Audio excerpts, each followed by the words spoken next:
uno trae los valores desde casa. En el salón de clases, tú no puedes permitir que un niño sea rechazado o un estudiante por ser de otro país, o por ser diferente, o por ser de otro color de piel.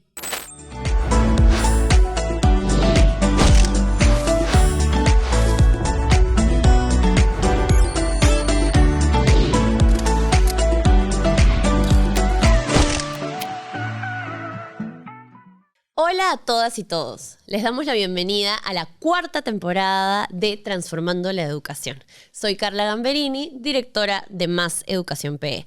Y hoy vamos a hablar de migración y educación.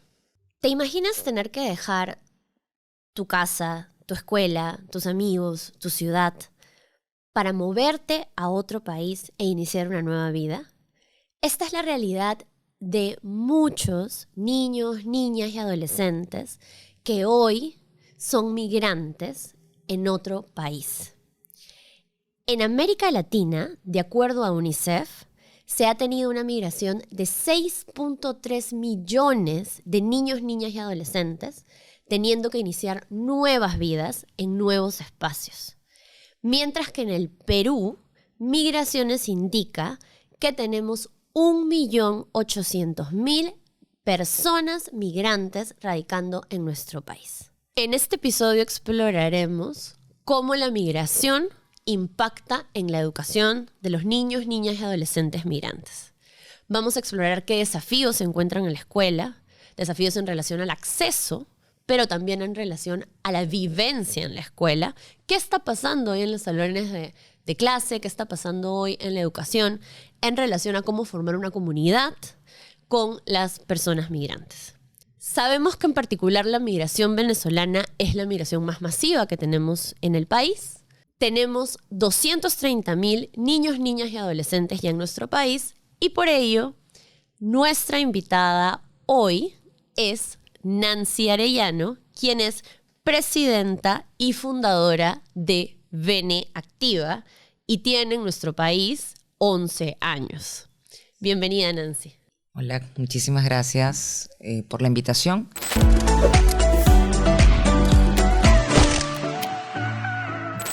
Para mí un gusto pues estar aquí el día de hoy. Un gusto estar conversando contigo. Y también nos acompaña Iclea Quesada, quien es creadora de contenido en redes sociales y ella es salvadoreña y tiene aquí en Perú viviendo cerca de 4 años. Bienvenida, Iclea. Hola, ¿cómo estás? Estoy alegre de estar acá, poderles compartir mi vivencia.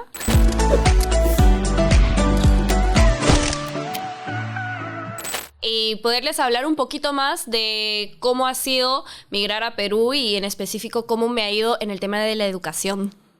Gracias, Iclea. Pues será un gusto conversar con las dos y compartir desde sus diferentes perspectivas qué está pasando con migración y educación. Perú es el segundo país de América Latina que ha acogido más migrantes extranjeros. Esta migración, particularmente para niños, niñas y adolescentes, representa tener que reubicarse en un sistema educativo y en muchos casos representa tener que interrumpir sus estudios debido a varias razones.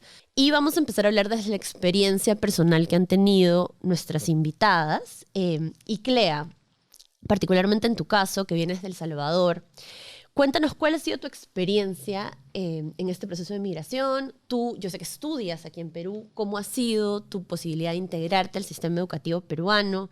¿Qué facilidades o dificultades encontraste? Bueno, ¿cómo estás? Yo me mudé a Perú hace 4 años, en enero, y marzo comenzó la pandemia. O sea, imagínate cómo fue esa situación en la que cerraron todo, todos volvían a su país y yo dije, yo no me muevo, yo voy a seguir adelante y voy a crear mi vida. Voy a hacer lo que me toca, trabajar, estudiar. Pero en ese entonces, yo cuando me mudé al país, yo vivo con mis tíos actualmente y ellos me han ayudado en el proceso de adaptación, pero al mismo tiempo yo también necesitaba socializar con gente de mi edad, ¿sabes? Para mí un reto fue hacer amigos porque como yo no estudiaba todavía, no había, y estaba todo esto, el tema de la pandemia, yo no conocía a nadie por un año. Yo hice amigos recién en el 2021 cuando me hice creadora de contenido. Y luego decidió empezar a estudiar. O estás en el espacio de los estudios de educación superior. ¿Tú como migrante has sentido algún tipo de dificultad específica en esta convivencia y en esta experiencia de estudios? Bueno, ya dentro, porque bueno, ya entrar fue difícil porque me hicieron revalidar un montón de datos, de documentos.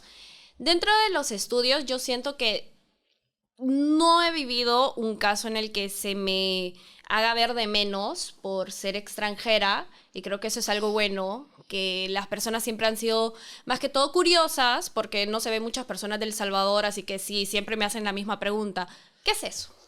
¿No vi El Salvador? O sea, me dicen bastante eso, te juro. Pero todos me ven como una extranjera que le da como curiosidad preguntar del Salvador, ¿entiendes? Pero sí he tenido algunas experiencias fuera que, o por redes sociales, porque yo estoy bastante metida en redes, que me preguntan como: ay, no, ¿qué haces acá? Nunca vas a ser peruana, vete a tu país. Y yo, y es como, esos comentarios prefiero como que no darle mucha vuelta, porque al final como que no te aportan nada, ¿no? Por supuesto, y eso es muy duro, y luego hablaremos de cómo se vive este tema de la comunicación en redes sociales.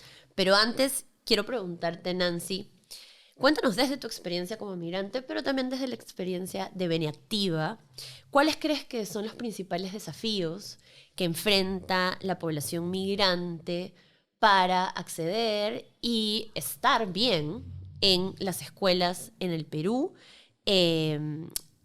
Y particularmente las familias que de repente han tenido que interrumpir los estudios de los niños, niñas y adolescentes. Cuéntanos un poquito de este contexto, cómo lo estamos viviendo. Mira, yo diría, Carla, que, o sea, primero que nada hay que estar muy conscientes de la diferencia entre la migración voluntaria y la migración forzada. No es lo mismo ser un desplazado forzado que ser un migrante voluntario. Mi experiencia migratoria personal fue una migración voluntaria en el año 2013, donde además tenía el privilegio de poder preparar, ¿no? Mi viaje. Yo fui y vine de Venezuela, traje mis cosas en avión, en 3 viajes. De hecho, yo siempre cuento que yo me quedé en el Perú, no me vine a Perú. O sea, yo trabajaba en temas de consultoría para sector privado, y iba y venía, como te digo, y de repente decidí quedarme porque se fue agudizando un poco la situación en Venezuela, y se presentaban mejores oportunidades en el Perú, y bueno, esa fue mi experiencia personal, y creo que los desafíos están asociados a las características de esta migración particular, porque la ausencia de determinada documentación académica, de la apostilla, de repente las condiciones con las que los padres pueden garantizar la estabilidad en el hogar, comprar los útiles, tener acceso a internet, a un computador, tener las posibilidades reales de llevar a los chiquitos al cole, de buscarlos, de que estén bien alimentados, o establecerse, porque de repente hay barreras para alquilar un depa o una habitación. Claro. Hay condiciones de hacinamiento, hay temas de desnutrición crónica, temas de falta de acceso a la salud. Recordemos que en el Perú el acceso a la salud para el caso de los niños, niñas y adolescentes llega solo hasta los 5 años, de manera gratuita. Ya después tienen que pagar, pero para poder inscribirse tienen que tener un carnet de extranjería. Para tener el carnet de extranjería, entonces tienen que tener toda la documentación. Lamentablemente el desplazamiento forzado te puede llevar a ser víctima de tráfico de migrantes, claro, o de trata de personas. Entonces, todo ese contexto complejiza las experiencias vitales, no solamente de los adultos, sino sobre todo de los niños, niñas y adolescentes, que de alguna manera son los primeros que no son partícipes de la toma de decisión. Exacto. Del proceso de desplazamiento. Bueno, por supuesto el adulto tampoco, pero menos aún el niño. Y muchas veces no comprenden esos contextos y pueden encontrarse aún más frágiles, incluso en temas de salud mental, a estas experiencias de lo que se llama el duelo migratorio, sí, o el síndrome de Ulises, ¿no? Claro, entonces particularmente para el acceso a la escuela, evidentemente, claro, para acceder a la educación necesitas un montón de condiciones, como has mencionado, salud, alimentación, si no es nada más vivienda, que haya la posibilidad de entrar. No, Sí, por supuesto que claro. no. Y de hecho que sabemos, como siempre repetimos, que educación de calidad no solo significa ir a la escuela, sino tener las posibilidades de aprender. Y para tener las posibilidades de aprender necesitamos pues comer bien, necesitamos vivir en un lugar Dormir. seguro, necesitamos tener un lugar fijo donde vivir, necesitamos dormir, necesitamos salud. Pero en temas particulares de acceso a matrícula, ¿eso crees que ha sido un problema para la población migrante? Bueno, es que tienes que combinar muchos factores. O sea, en el caso de las familias que tienen niños, entra a jugar también los sistemas de cuidado. Ujú. Entonces, ¿dónde se queda? Entonces tienes un tema de que no tienes comunidad de soporte, no tienes a la abuelita, la prima, la tía, la amiga del cole, o sea, Claro. no tienes esa comunidad de soporte, sobre todo cuando tienes de repente familias monoparentales, donde tienes a una madre sola con su hijito, con su hijita, y que tiene a su vez que trabajar.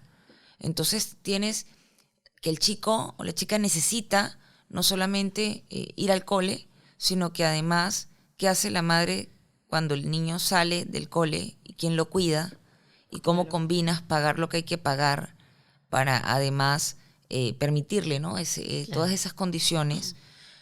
Y luego que donde consigues trabajo no siempre es donde vives y donde consigues la matrícula. Claro. Claro. Y entonces, de hecho, hay quien de repente dice, bueno, pero es que, por ejemplo, en el año 2019, si no me falla la memoria, se hizo un estudio de acuerdo al registro de donde los migrantes de origen venezolano decían que estaban viviendo y se pensó que la presión en la matrícula iba a estar en esas UGELs que correspondían a la dirección de domicilio.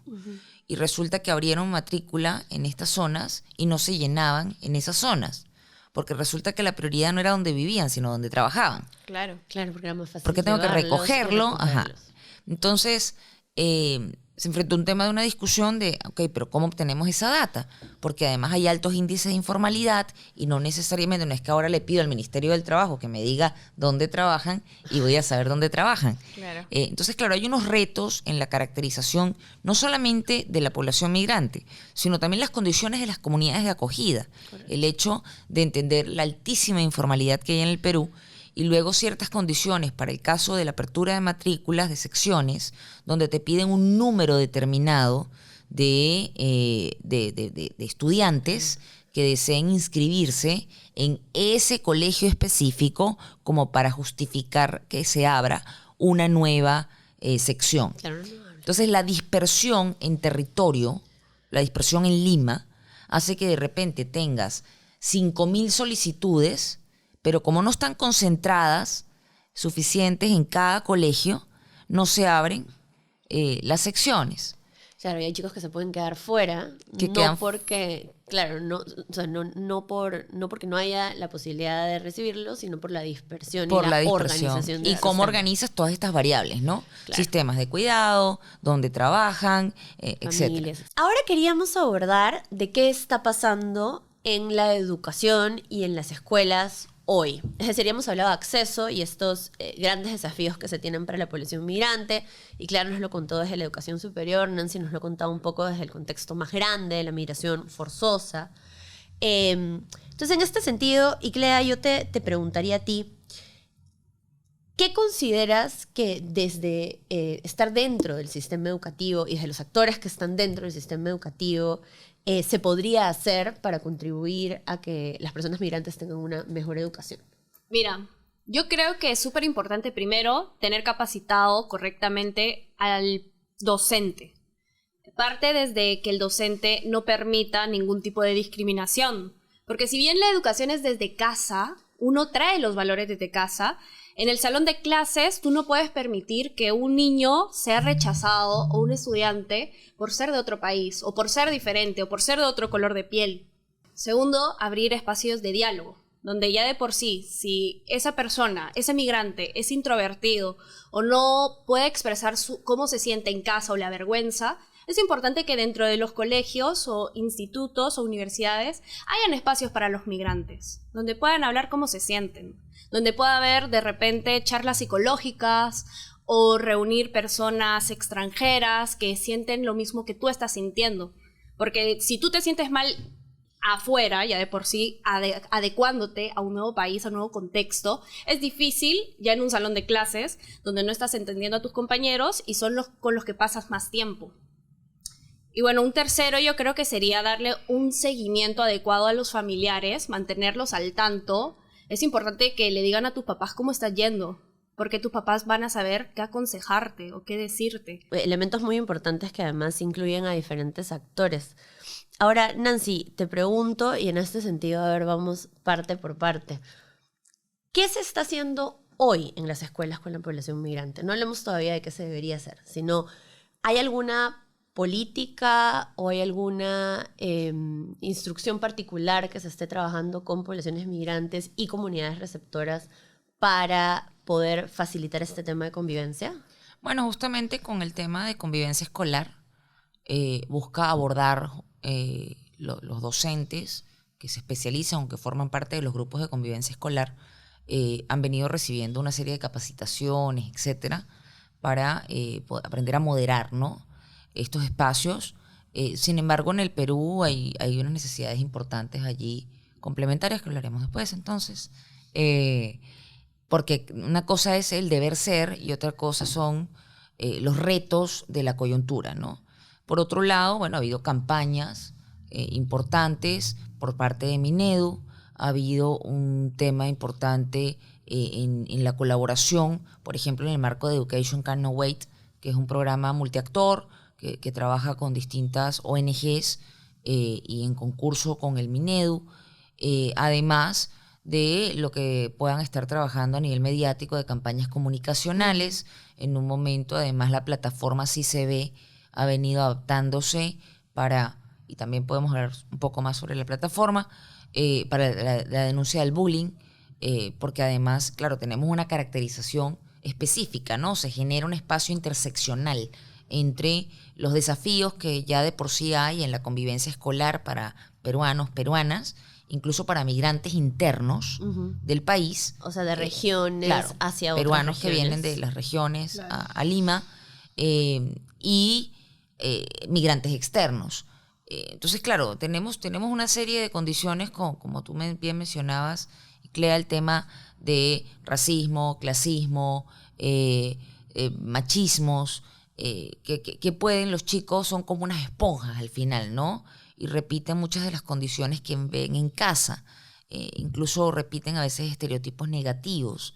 Entonces, como la educación en efecto tiene un componente muy importante de la educación en casa, no es menos cierto que los chicos pasan mucho tiempo en el colegio. Entonces a veces colisionan, digamos, estas experiencias previas, o repetir esos mensajes que puedan encontrar sobre prejuicios, y eso modela ciertas experiencias en los colegios, ¿no? Claro, acá muy interesante porque ambas han mencionado, por ejemplo, el tema de la discriminación específica, que claro, puede verse como un racismo, pero también es una discriminación específica hacia la población migrante, y que estos prejuicios y estos temas de discriminación pueden venir desde casa. Evidentemente sabemos que niños, niñas y adolescentes no vienen como hoja en blanco a aprender en las escuelas, sino que vienen con un montón de contenido que les viene de casa, que les viene de la televisión, que les viene de las comunidades que los rodean. Y también sabemos que en la escuela, la persona que lidera estos procesos de cómo trabajar el contenido que viene de casa, de cómo trabajar el contenido que viene de comunicación y de cómo básicamente formar, son los docentes. Entonces, ambas han mencionado cosas ahí, interrelación entre docentes y familias.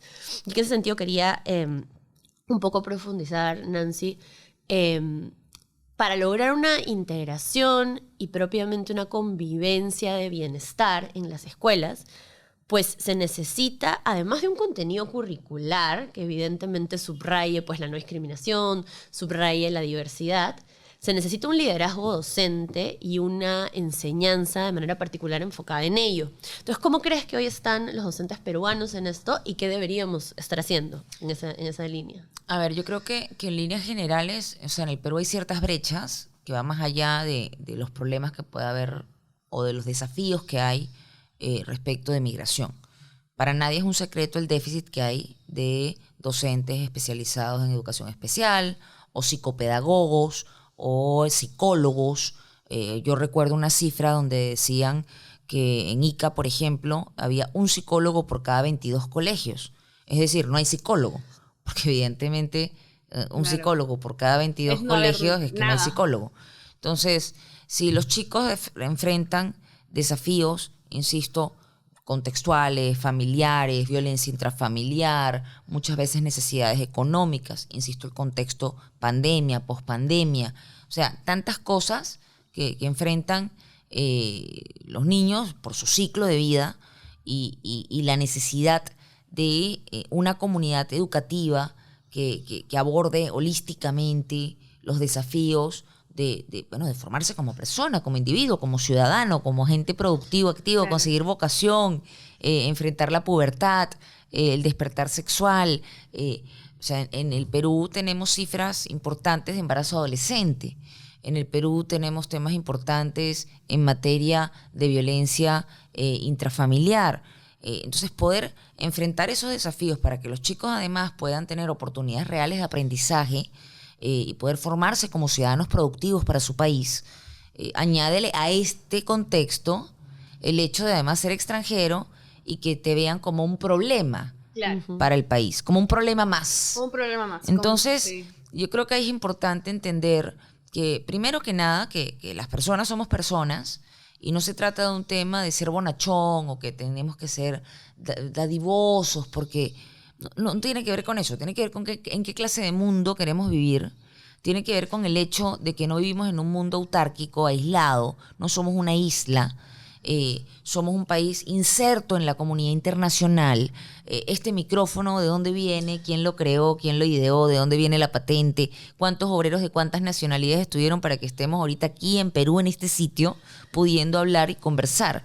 La tecnología, el conocimiento, es producto justamente de romper fronteras y de facilitar dinámicas donde la nacionalidad, el color de piel, el género no sean barreras para progresar.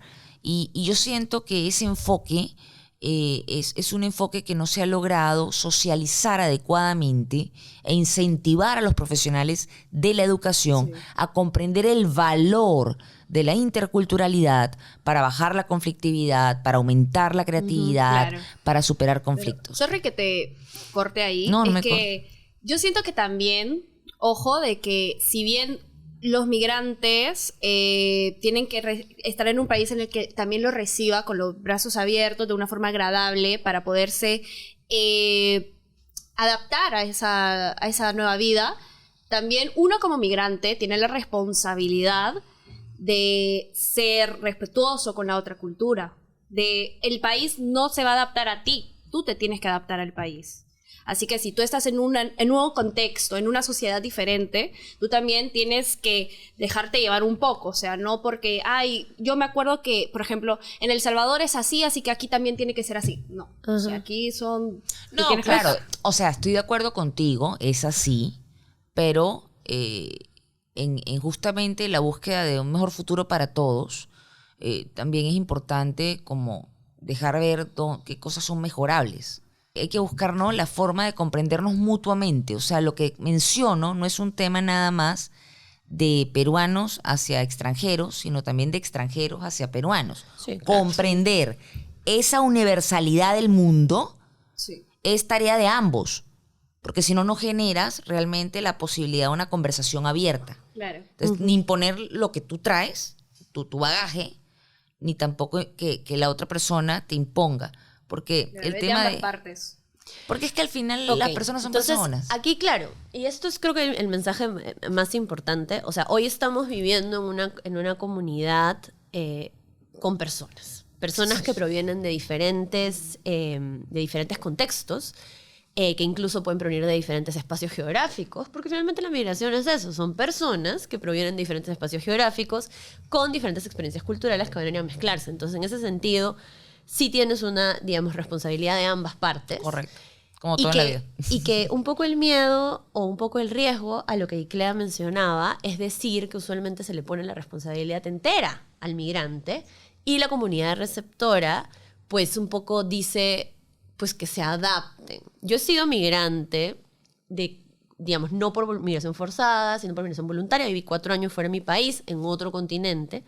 Y es muy interesante cómo tenemos que encontrar esa fusión. Y, por ejemplo, en mis aulas, yo sí encontraba esa fusión, porque las aulas donde yo fui, digamos, y donde yo viví, era un aula llena de migrantes. Claro. La población general, o sea, digamos, personas de la comunidad receptora eran el 10% del aula.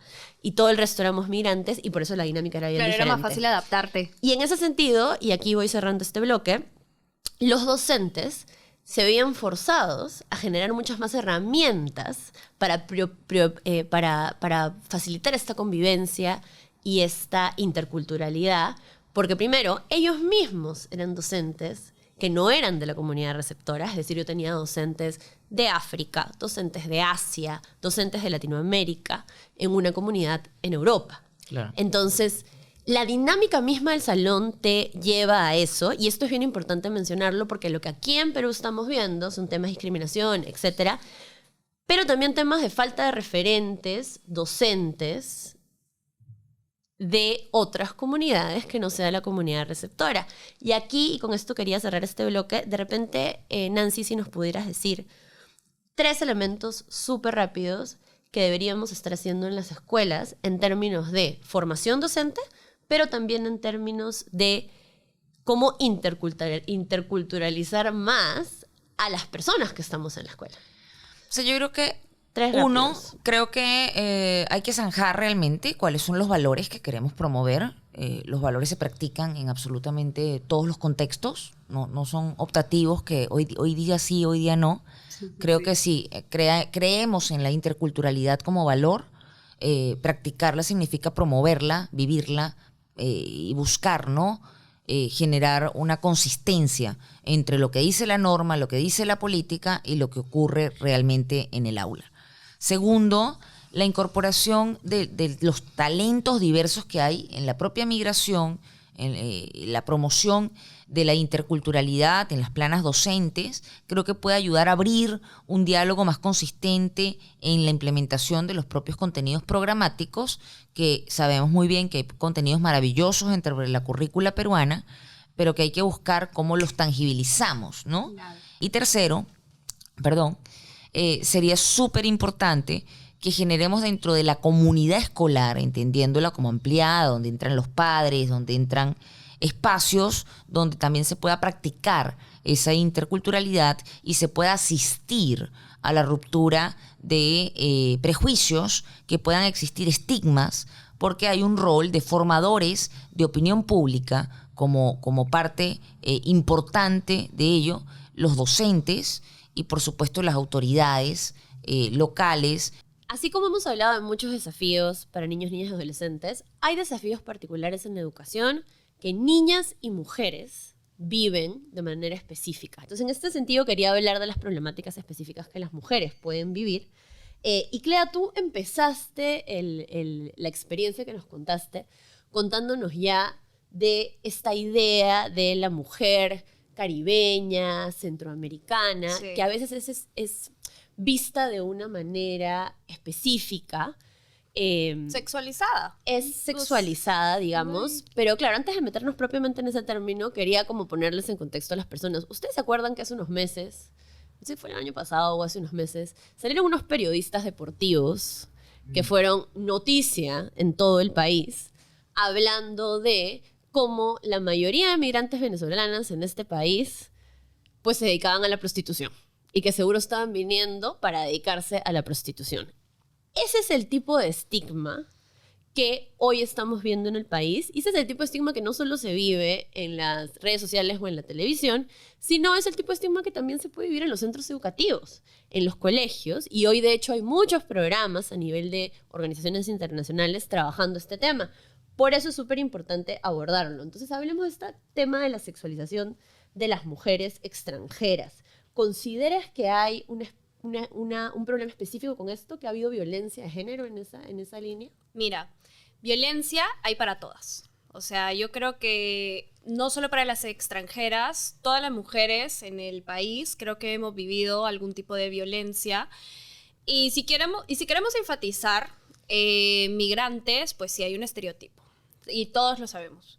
Estereotipo de cómo son las caribeñas, cómo se tendrían que ver las mujeres centroamericanas. Yo como estoy en redes sociales y bueno, todo... en mis estudios también a veces piensan que las centroamericanas y bueno, las caribeñas son muy curvilíneas y que no sé qué, y me dicen, y claro, pero tú eres bien flaca, ¿no? Y yo, pero ¿qué tiene que ver con las cosas que hago, no? Es como que, pero yo he visto tal influencer, porque todas las influencers de allá, es así, ¿por qué tú no lo eres? Y me preguntan esas cosas hasta donde estudio a veces. Y es extraño porque uno se siente como si no fuera, como que si yo no fuera salvadoreña, porque no soy como las chicas que ellos ven o ellas ven en redes sociales, ¿no? Y bueno, eso uno. Dos, porque vivimos en una sociedad machista y no solo Perú, estoy hablando de toda Latinoamérica. O sea, las mujeres también que migran a El Salvador viven el mismo tipo de violencia sexualizada. Y más en redes sociales que a mí me escriben un montón de cosas y hay un montón de estigma, me imagino, dentro de las niñas. Y eso es lo más peligroso. Las niñas que no están orientadas todavía o no saben reconocer su valor. ¿Cómo lo afrentas tú a los 15, 12, 10 años que te digan, oye, y tú le han de preguntar, ¿y tu mamá qué se dedica? Como que ya con otra intención. Y tú sabías que todas las extranjeras acá se dedican a otras cosas. Es como que una niña te puede afectar muchísimo más, ¿me entiendes? Que yo a los 22 años. O sea, yo creo que sí es necesario como visibilizar lo mal que está eso, porque no lo está. Ahorita en Perú está muy hecho a la comedia, hecho a la plática, ¿me entiendes? No se lo toman como un tema realmente serio que pueda afectar psicológicamente a las mujeres en este país y más que todo a las estudiantes. Por supuesto que sí, ¿no? Si lo vemos libremente en televisión nacional, opinado por En un cualquier grupo de lado. hombres, y en realidad, y los comentarios que reciben no son necesariamente diciendo, oye, no insultes a las mujeres, sino son, ay, pues, ¿qué les pasa? Que no sé qué. Entonces, en realidad, claro, el machismo es evidente, y aquí hay trabajos específicos que hacer desde la educación para promover que termine, porque además es la raíz de la violencia también contra la mujer. Pero particularmente en el caso de las mujeres extranjeras y de las niñas adolescentes extranjeras, sabemos que hay un específico problema de estigmatización relacionado a la sexualización e hipersexualización, pero lo que no es muy claro es qué se está haciendo con eso. Entonces, Nancy, ¿qué nos puedes contar? Bueno, yo creo que allí hay todavía muchas tareas pendientes. Nosotros desde Activa venimos trabajando con las adolescentes.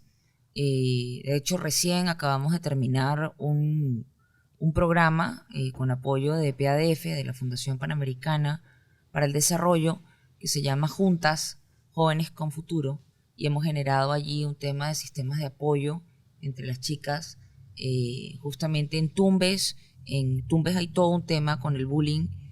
Ha habido incluso un estudio de OIM del 2023 que habla. En Puerto Pizarro, por ejemplo, ha alcanzado 55% de los chicos adolescentes dicen ser víctimas de bullying por nacionalidad. Estoy hablando de adolescentes venezolanos, ¿no? Y es urgente porque están más expuestas a ser víctimas de trata, de tráfico. Y trata y tráfico no solamente es un problema por la víctima, es un problema porque se terminan fortaleciendo redes criminales de crimen organizado transnacional. Es un problema de seguridad hemisférica y es un problema de seguridad multidimensional que pasa por factores como educación, inclusión, integración. Claro. Y por ejemplo, hoy en las escuelas que se identifica esta problemática, que particularmente has hablado de espacios de frontera como Tumbes, donde hay mucho más riesgo de trata, incluso entre fronteras. En la selva peruana también tenemos las mayores mega están problema. por la selva. Sí, correcto. La Tenemos este mega problema que ya era un problema con peruanas y que hoy también es un problema con niñas y adolescentes extranjeras. Entonces, en esta línea, por ejemplo, se tiene un sistema de reporte, ¿cierto? Que antes hablabas. Entonces, por ejemplo, si hay bullying por sexualización o cualquier tipo de bullying, se reporta en ese sistema que es el CICB. Hoy, por ejemplo, para el caso de las mujeres y de la protección de las niñas, ¿cómo está funcionando el CICB? Bueno, el tema es no solamente el reporte, sino qué se hace con el reporte. Ujú. Parte del problema está por ejemplo, hoy la página está caída. Durante casi 4 años estuvimos solicitando que por favor añadieran la variable CPP porque tenías que tener DNI para poder denunciar. Entonces, podías con tu las carnet. madres extranjeras tenían que pedirle a una madre peruana o un padre peruano que por favor hiciera la denuncia por ellas. Entonces, te dicen, bueno, pero es que podían llamar por teléfono. Bueno, está bien, pero lo que quiero decir es por qué los canales tenían que ser diferenciados con algo tan simple como la variable. Mira, por eso nosotros, por ejemplo, y te cuento, tenemos incluso una línea gratuita, el 0800 80 212, una línea de cobro revertido que está para todas las personas extranjeras, incluso nacionales, que tengan preguntas en Cedro. Hemos creado los migracentros. Tenemos 2 migracentros en este momento en centros comerciales, en los Real Plaza, y ahí trabajamos con lo que son los promotores de bienestar, y estos promotores de bienestar te ayudan a armar tu ruta de arraigo. Es decir, cómo navegar los servicios de forma muy personalizada. Salvadoreño, cómo funciona el sistema, viene el sistema privado, etcétera, y decirte, oye, tienes que pasar calidad de formación. No, vas a trabajar, no puedes estar en formación, tienes que estar en calidad de trabajador. Puedes acceder a un contrato laboral de 1 año. O sea, te van armando Sí, como que todo el todo para que tema no te pierdas, me para que imagino. no te pierdas, porque es difícil Sí. para una persona nacional navegar estos sistemas. Claro. Una persona nacional nos pregunta, hemos hecho jornadas y peruanas nos piden respuestas sobre el CIS o sobre acceder a programas sociales, etcétera. Para un Imagínate tú para extranjero alguien todavía extranjero. peor. Correcto. Claro Sí. que sí. Y esa es la mejor súper- prevención. Es súper importante tener estos canales entonces de acceso a poder denunciar, de acceso a poder informarnos más para prevenir todos estos problemas como el que hemos hablado de la hipersexualización.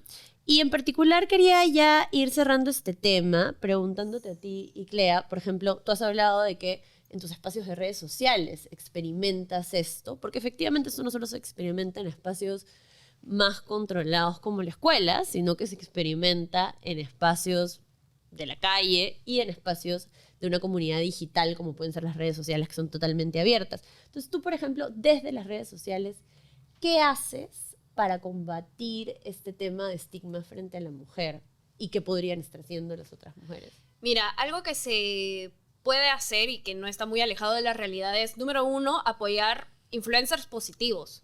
Personas que realmente influyan en el respeto, en la educación, en la empatía con las demás personas. Personas que realmente den una buena imagen, hay que promoverlas más, ¿me entiendes? Y número 2, crear campañas de concientización también para los migrantes, porque hay muchas veces a uno le gustaría sentirse también parte de, que las marcas también saquen cosas de Inca Kola, no sé, no solo es Perú, Venezuela, sino que todos los tipos de extranjeros o cualquier marca que también promueva el respeto o la integración de todos los migrantes hacia el país, y en especial, como te digo, y para lo que hemos venido de la educación para y por los niños, ¿me entiendes? Que es lo más importante, son el Correcto. futuro. Correcto. Y ya para ir cerrando, en realidad, quiero que me dejen con 5, pueden ser 4, pero vamos a tratar de que sean 5 puntos específicos que podríamos estar recomendando para poder mejorar la integración de los migrantes al sistema educativo, así como las condiciones de la comunidad receptora para acoger migrantes. Entonces aquí voy a comenzar con Nancy. 5 puntos pero específicos, Ya. así que yo en mi casa pueda decir, mira, soy padre de familia o madre de familia y voy a ir a mi colegio a decirles que hagan estos 5 puntos específicos. Mira, yo creo que uno, avivar los espacios de diálogo en la comunidad escolar, como decía, date cuenta que somos las mismas personas, somos vecinos, somos clientes, somos posibles patas, novios, novias, maridos, futuros yernos, nueros. O sea, al final estamos en el mismo espacio, entender que el extranjero en territorio, ahorita este es su hogar, y uno quiere que su hogar esté bien. Nadie quiere que su hogar esté mal. No se trata de dónde vienes, sino a dónde podemos llegar juntos. Claro. Segundo, diría el tema de la responsabilidad de los docentes como formadores. Yo creo que es muy importante reivindicar la labor docente para todos los segmentos. No me refiero nada más con el tema de migración, sino el valor del docente en una sociedad y la necesidad de mejorar las condiciones incluso para los propios docentes, en capacitación, en formación, en remuneración, etcétera. Claro. Tercero, creo que la labor de los psicólogos y psicopedagogos es muy importante para generar condiciones más allá de solamente los aprendizajes duros, de habilidades duras, sino las habilidades blandas, dentro de que nos permitan generar un espacio de diálogo sincero y generar aumento en la confianza en el otro. Tenemos que intentar romper esa barrera del otro como el extraño y empezar a vernos como un nosotros. Luego te diría que mejorar el tema de contenidos respecto de la interculturalidad. Creo que hay que reforzar eso un poco más en la currícula para entender este paso del otros al nosotros. Y quinto, diría el tema de campañas a nivel masivo, comunicacional, en la comunidad escolar, a nivel nacional, pero que además comprenda las particularidades de las regiones del Perú para que podamos hablar en un lenguaje que sea más entendible y códigos que puedan ser más accesibles a cada una de las partes. Muchas gracias, Nancy. Eso diría. Y Clea, un poco, y es en la línea de lo que ya estabas diciendo, ¿qué podríamos estar haciendo desde los otros espacios educativos, que no necesariamente son las escuelas, y que en este caso el que tú estás más presente son las redes sociales? Sí. ¿Qué podríamos estar haciendo desde ese espacio? Mira, primero, ya tenemos 2, apoyar a influencers positivos. 2, que las marcas también muestren nuevos rostros de personas migrantes. 3, ser más abiertos y enseñar a los menores a tener una visibilidad del mundo mucho más amplia, entender de que no solo existe Perú, sino que también tienes al vecino, tienes al que está un poquito más arriba y el que está en el norte, en el sur. Por ejemplo, ¿cómo podríamos hacer eso en las redes sociales? Aprendiéndote los países de América, mira, de verdad. O sea, que los papás se interesen en que los hijos sepan qué países hay en América, porque te juro que muchas personas no saben qué es El Salvador. Y me lo preguntan siempre, ¿ah? ¿Qué es El Salvador? ¿No está acá? O sea, ¿de vida El Salvador? O es como, no me suena. 4, dentro de las posibilidades, porque bueno, estamos hablando también de lo que tú dijiste, de la migración forzada y la migración electiva gracias a la electiva. Yo creo que sí hay personas que pueden acceder a estudiar un segundo idioma, o por lo menos intentar estudiarlo a través de redes sociales, YouTube, TikTok. Aprender un segundo idioma siempre te va a ayudar a abrir un poco más tu mente, tus barreras, y poder sociabilizar mejor con otras personas.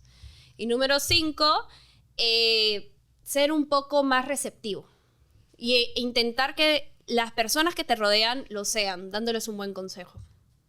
Y hubo algo que también dijiste antes de los espacios seguros. Claro, de diálogo, espacios seguros de para diálogo. Que trabajar la salud mental dentro para que los chicos Superimportante, puedan. Creo claro. que eso es importante, y hacerlo intercultural. Sí. O sea, creo que si empezáramos por ahí, generar como grupos de apoyo y de diálogo intercultural con los propios chicos, empoderarlos para que se sientan libres en estos espacios de compartir sus experiencias, incluso sus miedos.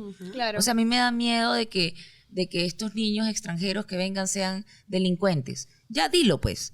Claro, Y entonces hablemos de por qué esta señora trabaja en una fábrica, o que la mamá en realidad es enfermera y trabaja cuidando adultos mayores, Claro. y que vives en realidad con su abuelita, y humanizarnos, porque si nos Humanizarnos un conocemos poco. y nos miramos a los ojos, podemos lograr, creo que, grandes cosas, Sí. porque nos reconocemos como personas antes que nada. Claro que sí. Muchísimas gracias a ambas. Y Clea, muchas gracias. Nancy, muchas gracias. Nos quedamos aquí con algunas ideas, y creo que la primera es: somos personas. Todas y todos somos personas de diferentes edades, de diferentes proveniencias, con diferentes creencias y con diferentes aspiraciones también. Entonces, el vernos como personas es la base para poder entendernos y convivir. Y respeto. Y respetarnos. Convivir con respeto, por supuesto. Claro. Entonces, esta formación, si bien lo ideal sería que venga de cada hogar y de cada casa y de cada espacio en el que convivimos todos los días, si es que no se tiene esa formación, o si es que esa formación es difusa en mi hogar, pues la escuela debería ser el espacio en el cual nos formemos en esta posibilidad de convivir Entonces creo que lo más importante aquí es conocer, y Clea ya lo dijo, conozcamos que hay diferentes países, informemos de eso en las escuelas, conozcamos no solo la historia del Perú, sino cómo la historia del Perú se vincula con historias de Latinoamérica, de la región, del mundo entero, y conozcamos cómo eso nos determina a nosotros también hoy en nuestras experiencias. 2, formación docente, por supuesto, y en cada capítulo, además de este podcast, siempre decimos hay que formar al docente ya tenemos una lista enorme de cosas que formar a los docentes, pero entonces yo creo que es más importante no solo pensar en la formación para el docente que ya está en la escuela, sino pensar en la formación para quienes van a ser docentes. Y ser deseable. Con qué competitivo, capacidades tienen que entrar, y también pensar a quién vamos a invitar a las escuelas. Y aquí me atrevo a decir que deberíamos invitar a ser partícipe de la formación docente para luego convertirse en docentes a personas de todas las nacionalidades en este país. Porque necesitamos más docentes que traigan como referentes mismos la interculturalidad. Ya habíamos hablado, nosotros acá hablamos mucho de que la educación no solo se hace del contenido, sino de la referencia. Si yo no tengo referentes extranjeros que sean mis docentes, mujeres extranjeras que sean mis referentes de éxito y no de los estigmas, pues va a ser muy difícil que yo aprenda algo diferente. Entonces también tenemos que trabajar mucho en referentes y, por supuesto, vincular a las familias, ¿no? Los espacios tienen que tener vinculado a familias, docentes, estudiantes, para seguir promoviendo. Muchas gracias por participar de este episodio. Muchas gracias por acompañarnos. Gracias a ustedes que nos están viendo o escuchando en nuestras plataformas. No se olviden de seguir esta 4ª temporada del podcast Transformando la Educación, donde vamos a hablar de diversos temas, problemáticas y oportunidades de la educación peruana. Nos vemos en un siguiente episodio y no se olviden de seguirnos en nuestras redes sociales también. Chao. Chao. Cuídense. Gracias. Chao.